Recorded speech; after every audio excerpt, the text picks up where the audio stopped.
So 360 square feet, 3 people, a kitty cat, big old lazy dog, and an eBay business.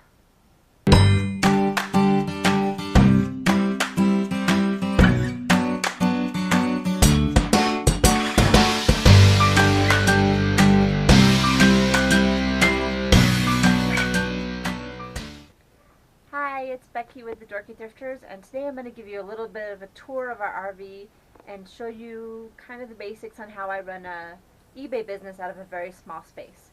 So I've been doing this out of our camper now for about 7 months, a little over 7 months. So I think I've kind of figured out like what I really need, like what the real necessities are and what we can really do without.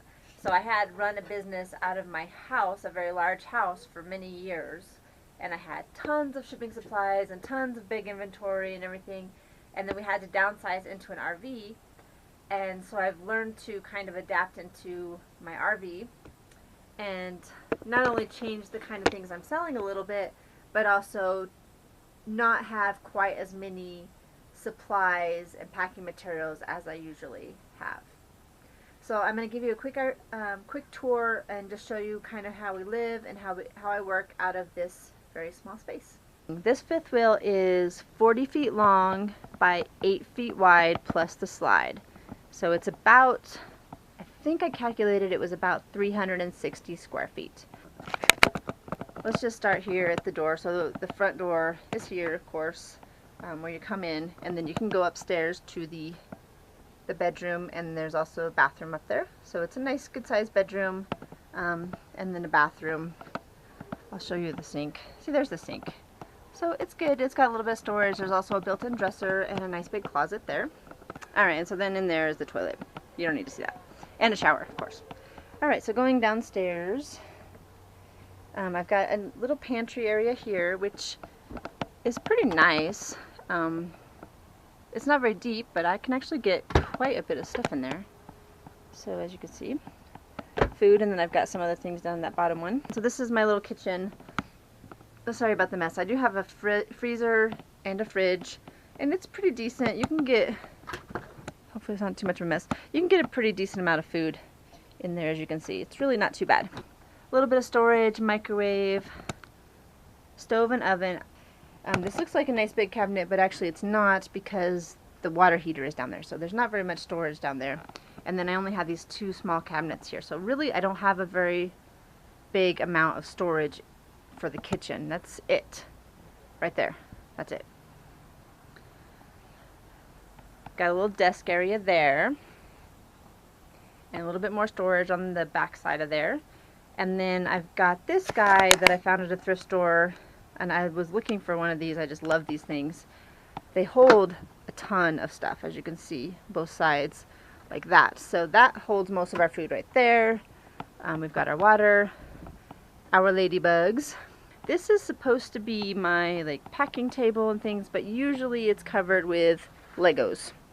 So I do have like this much space right here that I use for my packing materials. So right now I use the park Wi-Fi.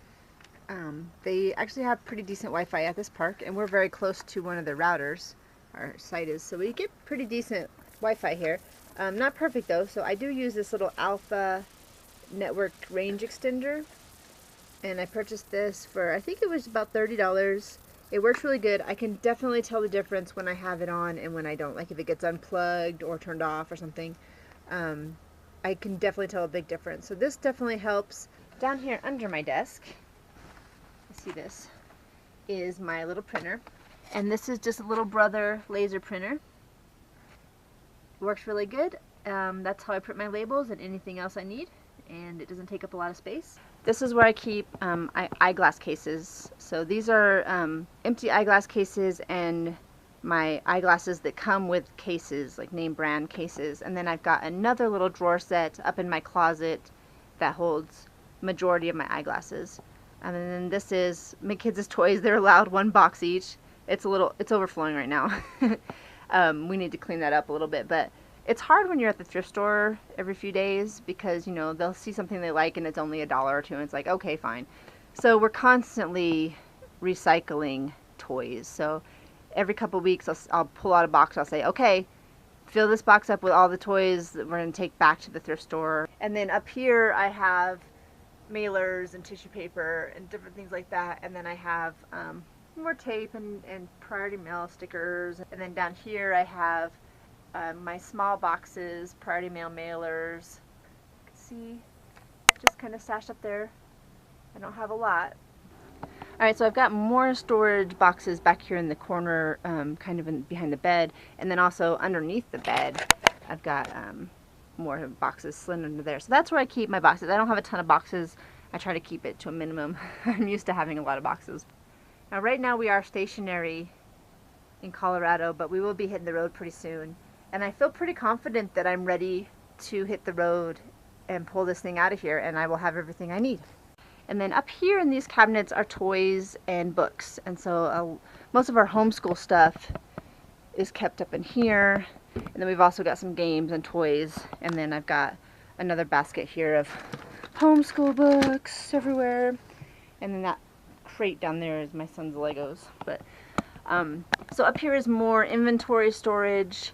And then up in these cabinets I also have all inventory pretty much all the way down. And then also underneath the bed up here, the bed lifts up, and that's a huge area for storage, and that's mostly inventory in there. Okay, and then underneath the bed is a nice big storage area. As you can see, there's plenty of stuff stored under there. Okay, so I've also got some storage here in this half of my closet. Holds quite a bit. This little drawer set right here is where I keep majority of my eyeglasses. You can see that's how I store them, just alphabetically. It's not the most ideal situation, but it does seem to work. You just have to be gentle when you're moving them around and looking for certain eyeglasses in there. I tried to put plastic on one side and metal on the other, but it doesn't always stay like that. So that's how I do that. Alright, excuse my mess here, but this is how I do most of my photos. I just have two little lamps, very easy to put away. And then this is a collapsible photo tent, and it's not very big, and it folds up into itself pretty much and tucks away when I'm not using it. So this seems to work pretty good for me for photos. And then for bigger items, I usually just lay them out right here on this table.